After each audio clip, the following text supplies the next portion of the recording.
Okay, चलो recording शुरू। No problem. चलिए अब आगे चलते हैं हम। Let me share the screen. This is the screen जो आपके सामने है। चलिए, डिसास्टर मैनेजमेंट। अब हमको क्या देखना है? Pre disaster management plan for school. ये हमने बताया था कि स्कूल में क्या करना चाहिए, ऑलरेडी हमने देखा है। ये टेलीफोन लगाना चाहिए, फर्स्ट एड बॉक्स होना चाहिए, बेसिक मेडिसिन होनी चाहिए, रेस्क्यू टीम, मतलब अगर कुछ हो भी गया तो स्कूल में बचाने वाले लोग चाहिए, मॉक ड्रिल यानी कि टेस्ट करनी चाहिए। अगर मॉक ड्रिल के बारे में बताया ना मैंने, क्या होता है कि भाई आग तो नहीं लगी है लेकिन ऐसी सिचुएशन क्रिएट करना है कि आग लगी है और सभी कैसे बिहेव करते ये देखना है। मतलब मॉक टेस्ट घेतल्यासारखं, प्रीबोर्ड टेस्ट घेतल्यासारखं। पॅरेंटचा जो रिप्रेझेंटेटिव्ह असतो त्याचा कॉन्टॅक्ट असला पाहिजे शाळेकडे, मेडिकल ऑफिसर असला पाहिजे शाळेमध्ये, ड्रिंकिंग वॉटर मोठ्या प्रमाणात असलं पाहिजे. Structure of disaster management authority, disaster management act 2005 बघा. 2005 मध्ये आपत्ती नियोजन कायदा का प्रबंधन कायदा काढला होता 2005 मध्ये. त्या कायद्यानुसार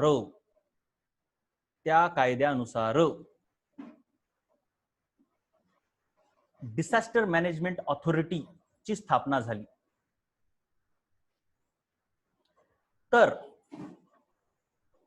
कंट्रीच्या लेवलला, स्टेटच्या लेवलला, डिस्ट्रिक्टच्या लेवलला आपत्तीचं निवारण करण्यासाठी काही हेड आहेत लोक. कंट्रीच्या लेवलला प्राईम मिनिस्टर असतो हेड, स्टेटच्या लेवलला चीफ मिनिस्टर असतो हेड, आणि डिस्ट्रिक्टच्या लेवलला असतो द कलेक्टर हेड असतो ह्या ऑथॉरिटीचा. हे जे स्ट्रक्चर आहे, जर पेज नंबरची काय गरज आहे, सोडून देणं. पेज नंबरची काय गरज आहे तुला? मी सांगतो इथं, दाखवायलोय ना. पेज नंबर मलाही माहित नाही रे बेटा. तर बघा, जी सेंटरच्या लेवलला आहे म्हणजे कंट्री देशाच्या लेवलला आहे तिला म्हणतात national disaster management authority. Right? केंद्र शासनाच्या लेवलवर असते ती. तिचा हेड कोण असतो? Chairman, prime minister. State disaster management authority, तिचा हेड कोण असतो? Chief minister. हे पाठ करावं लागते, अतिशय कामाचं आहे रे बाबा. 115 पेज नंबर. चलो no problem. District disaster management authority, collector. सध्या जे कलेक्टर निर्णय घेत आहेत ना, तर ह्या ऑथॉरिटीच्या अधिकाराने घेत आहेत. तालुका डिसास्टर मॅनेजमेंट ऑथॉरिटी कोण असते? तालुक्याचा हेड असतो तहसीलदार. माहित असू द्या. तर सर्व पोस्ट, ह्या पोस्ट सहसा युपीएससी मधून भरल्या जातात. ह्या पोस्ट एमपीएससी मधून चांगल्या पोस्ट असतात खूप. आतापासून काही जण त्याचं प्रिपरेशन करू शकता, नो प्रॉब्लेम. तुमच्यासाठी करिअरच्या खूप वाटा मोकळ्या आहेत. त्याच्यामध्ये MBA आहे, MD, मेडिसिन सर्व आहे. पण स्पर्धा परीक्षामध्ये युपीएससी एमपीएससी पण खूप कामाचं आहे. त्यांच्याकडे पॉवर खूप असतात, एवढं लक्षात घ्या. त्याच्यानंतर विलेज, तालुक्याच्या खाली काय असते? खेड. खेड्याच्या लेवलला जी कमिटी असते तिचा चेअरमन कोण असतो? सरपंच. आजकाल सरपंचालाही पॉवर हळूहळू वाढत आहेत. हळूहळू, आताच नाही पण हळूहळू वाढत आहेत. मग आता काय आहे बघा, ही एक सिस्टीम आहे बाळांनो, ही काम करणारी सिस्टीम आहे. कधीही कसं असते माहिती आहे का, काम करणारी एक सिस्टीम असते, तिला बाहेरून फीडबॅक आला पाहिजे. म्हणजे आता आम्ही काम करणारी सिस्टीम आहे, टीचर, आपला क्लास आहे, तर तुमचा फीडबॅक आला पाहिजे. सर असं नाही, असं शिकवा. सर क्लासमध्ये असा गोंधळ व्हायला, सर ह्या गोष्टीची अडचण आहे. ह्याला म्हणतात फीडबॅक. मग हा फीडबॅक देतो कोणतरी सिस्टीमला. मग कोण कोण देतं? तर ह्या सिस्टीमला कोण कोण देतं फीडबॅक बघा. हे असं इथून जे दाखवले ना, ते फीडबॅक देणारे लोक आहेत.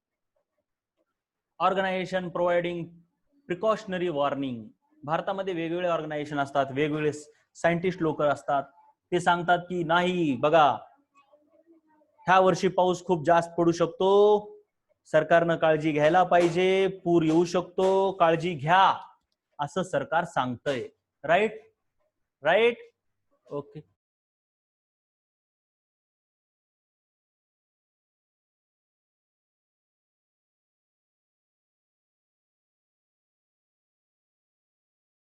तो ये ऑर्गेनाइजेशन ये वार्निंग देते हैं इनको राईट. मग त्याच्यानंतर ऑदर सोशल आणि प्रायव्हेट ऑर्गनायझेशन, हे सायंटिफिक ऑर्गनायझेशन असतात, काही सामाजिक ऑर्गनायझेशन असतात. ते सांगतात की बाबा वॉर्निंग देतात, कोणत्याही डिझास्टरची वॉर्निंग देत असतात ते.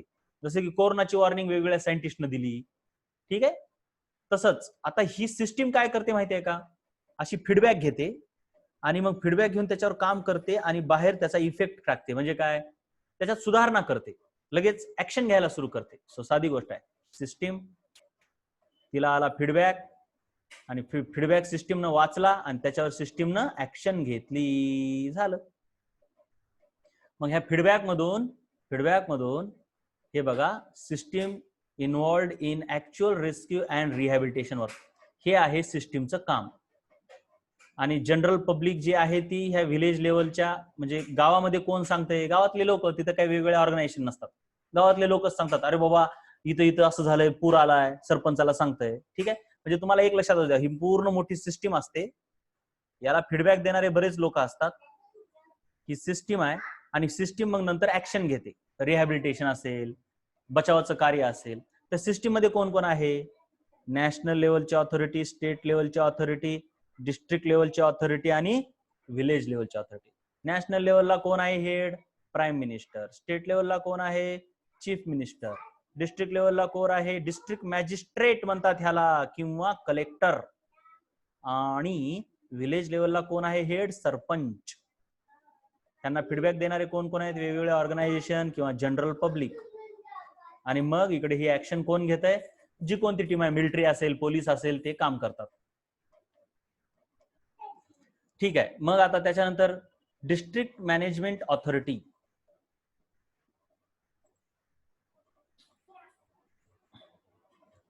काय म्हटलंय बघा, डिस्ट्रिक्ट डिझास्टर मॅनेजमेंट ऑथॉरिटी काय करते, ऑथॉरिटी तो कोण आहे, कलेक्टर. त्याची रिस्पॉन्सिबिलिटी काय आहे, मॅनेजमेंट करणे, म्हणजे सर्व व्यवस्थापन करणे आणि लोकांचं पुनर्वसन करणे. आणखीन त्याचं काय काम आहे कलेक्टरचं, नेसेसरी इन्स्ट्रक्शन देतो, गरजेच्या असणाऱ्या सर्व सूचना देणे. त्याच्यानंतर सिस्टीमचा रिव्ह्यू घेणे, काय चालू आहे, कसं चालू आहे, सर्व व्यवस्थित चालू आहे का. त्याच्यानंतर वेगवेगळ्या योजना तयार करणे, की आपण काय करू शकतो, सोशल डिस्टन्सिंग करू शकतो का, मास्क वाटप करू शकतो का. आणि त्या सर्व योजना तयार करणे आणि त्याच्या राज्य शासनाकडून, केंद्र शासनाकडून त्यांचं सँक्शन घेणे, म्हणजे त्या सँक्शन करून घेणे म्हणजे अप्रूव्ह करून घेणे. काय म्हणू शकतो त्याला आपण, अप्रूव्ह करून घेण्याला, सँक्शन करून घेण्याला काय सांगता येईल का कोणी मराठीतून छान शब्द. अप्रूव्ह करून घेणे, सँक्शन करून घेणे, मंजूर करून घेणे असेल बघा, राईट, मंजूर करून घेणे. तर ते मंजूर करून घेतो कलेक्टर, वेगवेगळ्या सुविधा. त्याच्यानंतर प्रत्येक डिस्ट्रिक्ट मध्ये district wise disaster control unit असतं. हे disaster control unit it is establish after disaster. समजा किल्लारीमध्ये दुर्घटना घडली, तर दुर्घटना घडल्याच्या नंतर तिथं एक डिझास्टर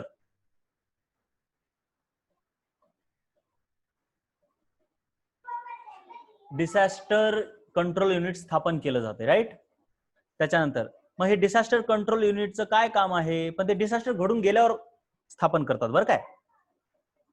ते काय करतंय, डिझास्टरचा आढावा घेतंय, keeps contact with army. Army सोबत त्याचा सतत कॉन्टॅक्ट असतो. किल्लारीमध्ये युनिट आहे बघा, त्यांचा आर्मी सोबत डायरेक्ट कॉन्टॅक्ट असते.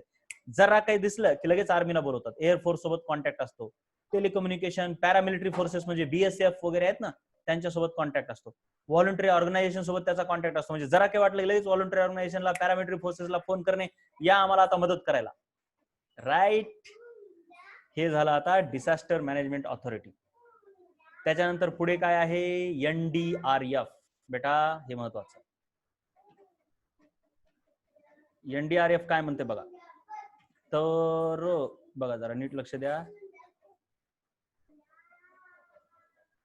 एनडीआरएफचा लॉंग फॉर्म आहे नॅशनल डिझास्टर मॅनेजमेंट ऍक्ट नुसार 2005 मध्ये याची स्थापना झाली एनडीआरएफची. एनडीआरएफ म्हणजे national disaster relief force. National disaster relief force, disaster management act 2005 मध्ये याची स्थापना झाली. 12 डिव्हिजन्स आहेत याच्यामध्ये, they are working in the army. त्याचं हेडक्वार्टर कुठं आहे बाबा, दिल्ली. महाराष्ट्रामध्ये एनडीआरएफचं नाव काय येतंय, महाराष्ट्रामध्ये जे आहे ते महाराष्ट्रामध्ये काम करणार कोण आहे? SRPF म्हणजे state reserve police force. State reserve police force तुम्हाला माहिती आहे, SRPच्या तुकड्या माग जिल्ह्या हिंगोली मधल्या पाठवल्या होत्या बघा, माळेगाव मध्ये, राईट. मग ह्यांचं काम कुठं असतंय? सायक्लोन मध्ये. सायक्लोन म्हणजे काय? सायक्लोन म्हणजे काय? वादळ. क्लिफ स्लायडिंग म्हणजे काय? टेकड्या कोसळणे. बिल्डिंग कोलॅप्स म्हणजे काय? घर वगैरे कोसळणे.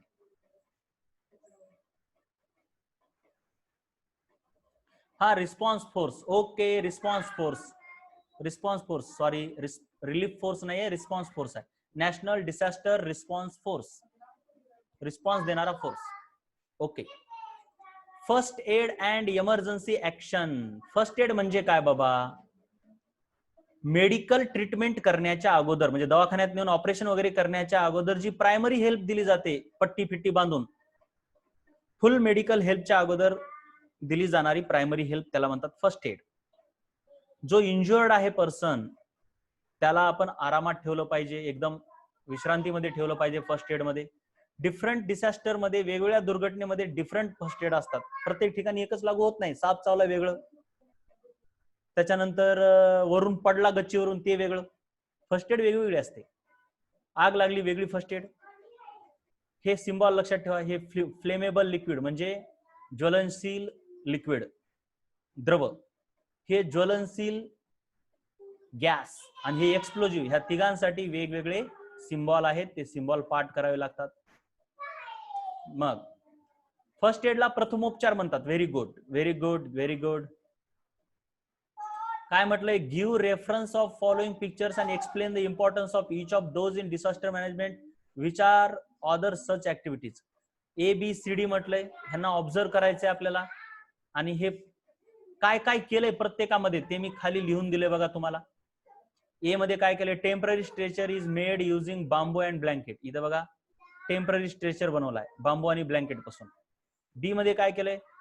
एखाद्या माणसाला समजा पाण्यामध्ये पडला आणि त्याचे लंग्स वगैरे ब्लॉक झाले, तर त्याच्या तोंडात फुकायचं. का फुंकायचं त्याच्या तोंडामध्ये? To open his airways. नाकाचे जे त्याचे ते पाईप्स आहेत त्याला ओपन करण्यासाठी. आणि कार्डिओ पल्मोनरी, कार्डिओ म्हणजे हृदय, पल्मोनरी म्हणजे फुफ्फुस, रिससिएशन म्हणजे पुन्हा एकदा जागृत करणे त्यांना, त्याच्यासाठी आपण तोंडामध्ये फुंकतो. आणि CDE ह्या तिघांमध्ये काय केलंय? ह्या तीन पिक्चर मध्ये, ह्या तीन पिक्चर मध्ये फायर ब्रिगेड मेथड आहे, ज्याच्यामध्ये की लोकांना उचलून बाहेर कसं न्यायचं ते सांगितलं. आणि F मध्ये काय केलंय? लेग इंज्युअर झाला एखाद्या पर्सनचा, तर त्याला कसं घेऊन जायचं हे सांगितलं. अशा प्रकारे हे आहे. तुम्ही अगोदर हे लिहून घ्या, राईट. चला पहिल्यांदा हे पान लिहा. हे झालंय, हे लिहा. काय म्हणतायत मुलं? म्यूट नव्हतं केलं रे आता. म्यूट कशाचं? आवाज येत होता का रे सर्वांना?